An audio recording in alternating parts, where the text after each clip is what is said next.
ഇവാഞ്ചലിയും അനുദിന സുവിശേഷ വിചിന്തനം.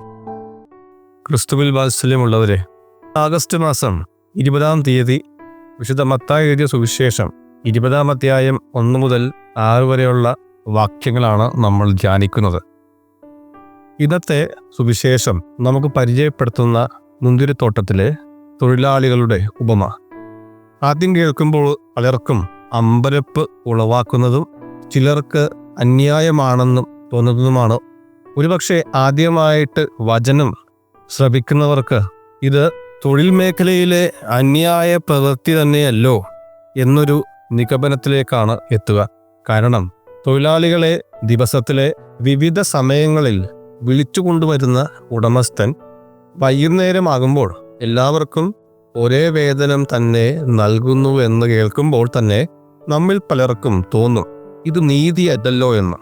എന്നാൽ ഉപമ അല്പം കൂടി ആഴത്തിൽ ദൈവത്തിൻ്റെ കാഴ്ചപ്പാടിൽ നാം പരിശോധിക്കുമ്പോൾ ഇതിൽ മറഞ്ഞിരിക്കുന്ന ദൈവത്തിൻ്റെ അളവില്ലാത്ത ഉദാരതയും കരുണയും നമുക്ക് മനസ്സിലാവും. ദൈവത്തിൻ്റെ സ്നേഹം, അവൻ്റെ അനുഗ്രഹങ്ങൾ, ഓൾ ആർ പ്യുവർ ഗിഫ്റ്റ്സ്, നിസ്വാർത്ഥമായ സമ്മാനമാണ്. ദൈവം ഉദാരമായിട്ട് നിർലോഭമായിട്ട് നമുക്ക് അനുഗ്രഹങ്ങൾ നൽകുമ്പോൾ നാമും മറ്റുള്ളവർക്ക് ഉദാരമായിട്ട് ലഭിച്ച അനുഗ്രഹങ്ങൾ നൽകുവാൻ കടപ്പെട്ടവരാണ്. അതുമാത്രമല്ല, ഉദാരത എന്നത് മറ്റുള്ളവർക്ക് ലഭിക്കുന്ന അനുഗ്രഹത്തിൽ സന്തോഷിക്കുവാനും അവരോടൊപ്പം ആനന്ദിക്കുവാനുമുള്ള മനസ്സാണ്. എന്നാൽ അസൂയ ഹൃദയം ചുരുക്കുന്ന ഒരു ആത്മീയ രോഗമാണ്. മറ്റൊരാളുടെ സന്തോഷത്തിൽ സന്തോഷിക്കുവാൻ പോലും കഴിയാത്ത അവസ്ഥ.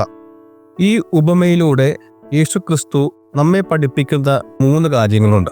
ഒന്നാമത്തേത്, ദൈവം എല്ലാവരെയും രക്ഷിക്കുവാൻ ആഗ്രഹിക്കുന്ന എന്ന സത്യം. ഈ ഉപമയിലെ മുന്തിരിത്തോട്ടത്തിലെ ഉടമ തീർത്തും നമ്മുടെ സ്വർഗീയ പിതാവ് തന്നെയാണ്. ആദ്യം വരുന്നവർക്കും അവസാനം വരുന്നവർക്കും ദൈവം ഒരേ വേതനം തന്നെ നൽകുന്നു എന്ന് വാസ്തവം. അതായത് ആദ്യം വരുന്നവർക്കും അവസാനം വരുന്നവർക്കും ഒരേ രക്ഷ നൽകുന്നു എന്ന് സാരം. മനുഷ്യന്റെ കണക്കുകൂട്ടലുകളോ യോഗ്യതകളോ അല്ല, നേരെമറിച്ച് ദൈവത്തിൻ്റെ നിസ്സീമമായ കരുണയാണ് രക്ഷ പ്രദാനം ചെയ്യുന്നത്. നമ്മുടെ ദൈവം മനുഷ്യരെ ശിക്ഷിക്കുവാനല്ല, രക്ഷിക്കുവാൻ തന്നെയാണ് വന്നിരിക്കുന്നത്. രണ്ടാമതായി, ദൈവത്തിൻ്റെ രക്ഷ വ്യക്തിപരമായ ഒരു അനുഭവമാണ്.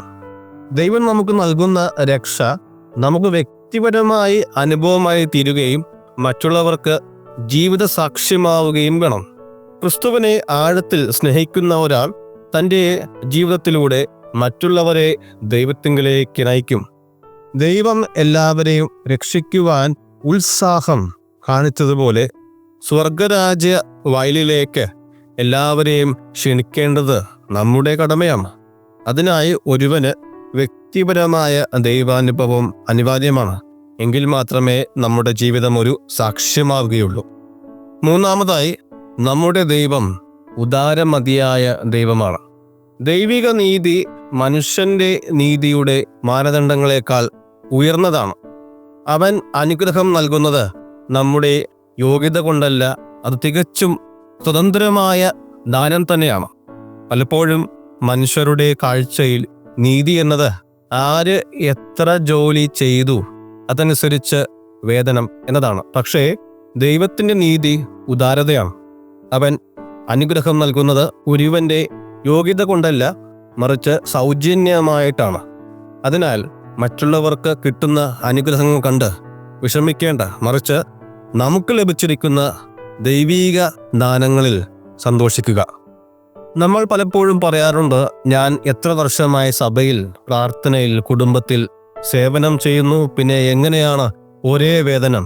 എന്നാൽ ഇന്നത്തെ സുവിശേഷം നമ്മളോട് ആവശ്യപ്പെടുന്നു, നാം സന്തോഷിക്കേണ്ടത് ദൈവത്തിൻ്റെ ദാനത്തിലാണ്, അല്ലാതെ താരതമ്യത്തിലല്ല.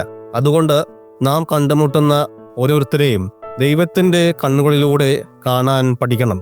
നമ്മുടെ വിളി മറ്റുള്ളവരെ പുറത്താക്കുവാനല്ല, മറിച്ച് ദൈവരാജ്യ വയലിലേക്ക് എല്ലാവരെയും ക്ഷണിക്കുവാൻ തന്നെയാണ്. ആമേൻ.